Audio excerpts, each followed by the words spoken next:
গোলাকান্দাইল গাউসিয়া বাজার, যা বর্তমানে ভুলতা গাউসিয়া মার্কেট নামেই পরিচিত।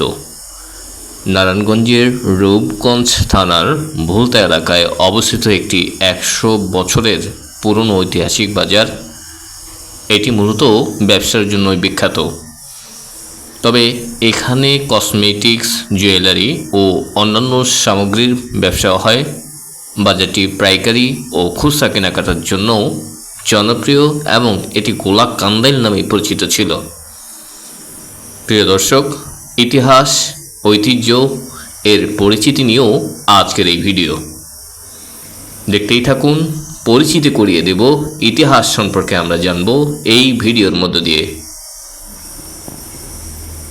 প্রথমেই নামকরণ ও অবস্থান সম্পর্কে যদি বলতে চাই, এই বাজারটির পূর্বের গোলাকান্দাইল এলাকার অন্তর্গত, যা বর্তমানে ভুলতা গাউসিয়া মার্কেট হিসেবেই পরিচিত।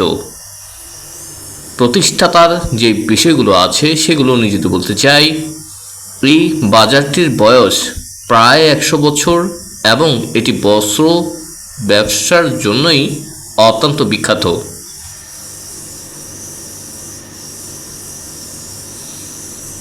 বাজারের বৈশিষ্ট্য সম্পর্কে যদি আরও বলতে চাই, মূলত নারীদের সাধারণ কাপড়, শাড়ি, লেহেঙ্গা, থান ও ওড়নার কাপড় কেনাকাটার জন্যই এই বাজারটি বিশেষ পরিচিত।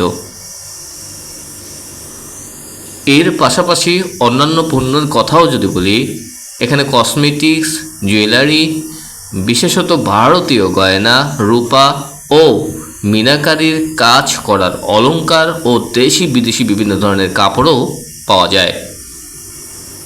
পাইকারি ও খুচরা মার্কেটের যদি কথা বলি, এই পাইকারি মার্কেট ও খুচরা উভয় প্রকারের কাপড়েই ব্যবসার জন্যই জনপ্রিয়।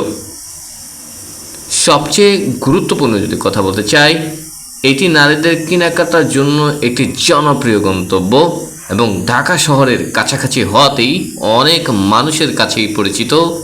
এই বাজারটি ঢাকা সিলেট মহাসড়কের কাছাকাছি কিন্তু ভুলতা এলাকার একটি গুরুত্বপূর্ণ বাণিজ্যিক কেন্দ্র হিসেবে বিবেচনা করা হয়ে থাকে।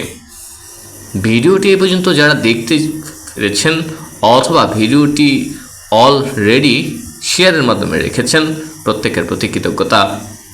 আর এত যে কথাগুলো বলেছি, জাস্ট ইতিহাস, ঐতিহ্য, সংস্কৃতি নিয়েই আলোচনা করেছি। এখন যে বাজারে আছি এটাই হচ্ছে গোলাকান্দাইল হাট। প্রতি বৃহস্পতিবারকে কেন্দ্র করে রকমারি নিয়ে রূপবৈচিত্র্যময় বাংলাদেশের অন্যতম জিনিসপত্র নিয়েও হাজির হয়ে থাকে এই বাজারে।